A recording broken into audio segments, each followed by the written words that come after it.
I'm Mike Bilsborough, and today on Midwest Outdoors, I'm fishing up here on an absolutely gorgeous Canadian day in Canada's Heartland with my good friend and guide, Jeff Morrow, noted Canadian guide, and my friend Vanessa Norman from Dryden. I think that looks a little better here. I think we've maybe finally got a pattern that's going to work here. Then with dead calm weather, we've been having to work a little harder for a fish. That's a luncher. Be able to have for lunch. Oh, I think I get half points for that. I think you do. I think that's half yours. See that? We got the skunkworth bongs here firmly in the box now. You bet. He's going for lunch. I think Jordan's out fishing those fellas. I think he is. There we go. There we go. In she comes. Oop. There. Thank you, sir. Up.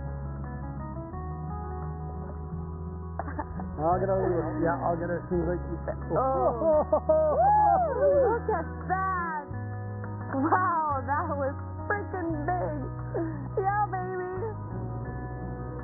There. Now I can put them in. Yeah, you can put them back.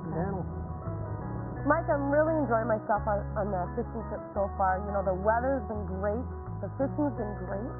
That has been fantastic, Vanessa, hasn't it? What a great morning fishing. That big pike, that was just a beauty. That was the biggest. I've never seen anything so big before.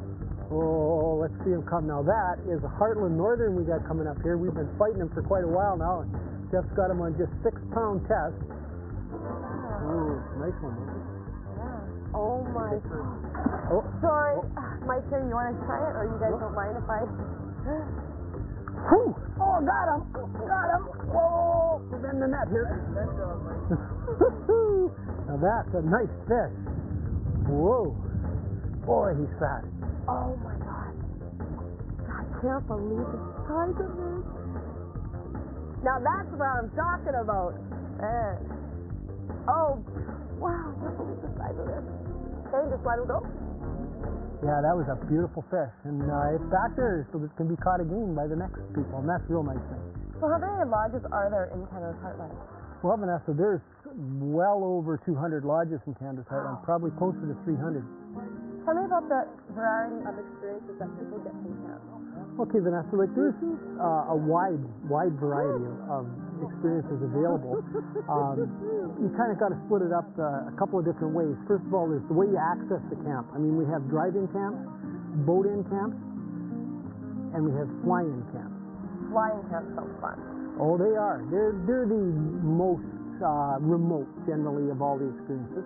Now, once you get to a camp, you can have a different type of experience. There's American plan lodges. That's where they supply the meals. There's housekeeping. That's where you do your own meals.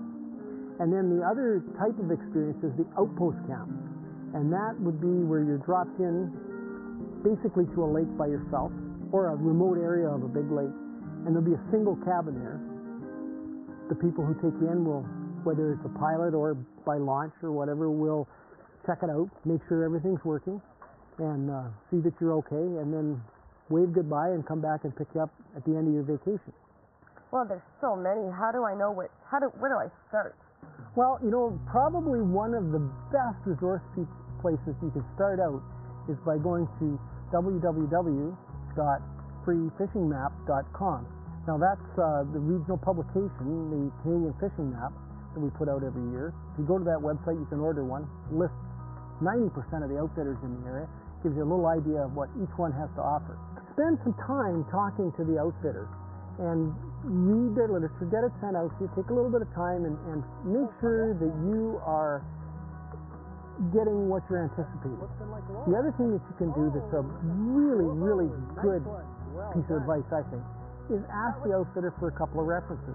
Okay. I mean, most outfitters have folks in your hometown who are already visiting, and they're usually more than happy to tell you what kind of experience they've had at the lodge. You know, one of the things that is just make or break a trip a lot of times is to get a guide. That first day that you're coming up there is get a guide. I think, Jeff, you'd agree with that, wouldn't you? Absolutely, Mike. Different lakes, you know, not every guide knows it, and they're not all the same. And I get a chance to fish quite a few different lakes. In 1 week, I might fish 4 different lakes. In one lake, maybe you're fishing in 6 to 12 feet of water, in darker tea-colored water, and then the next day on Eagle, you might be fishing 32 feet of water. It really helps to have a guide. He knows the different areas. He knows the different techniques for that particular area. Especially if it's your first trip up here, first time on any lake up here, is arrange a guide right at the beginning of your trip. See so many folks come up and they have a try at it. They're good fishermen, but they're not used to the lake and they're a little nervous about getting their way home. Mm-hmm. And it just can really make a trip to have a guide that first day. Absolutely. With over 70,000 lakes offering the best freshwater fishing on Earth, why not make this the year that you explore Canada's heartland? It all starts at freefishingmap.com. Stay tuned for more on Midwest Outdoors Magazine.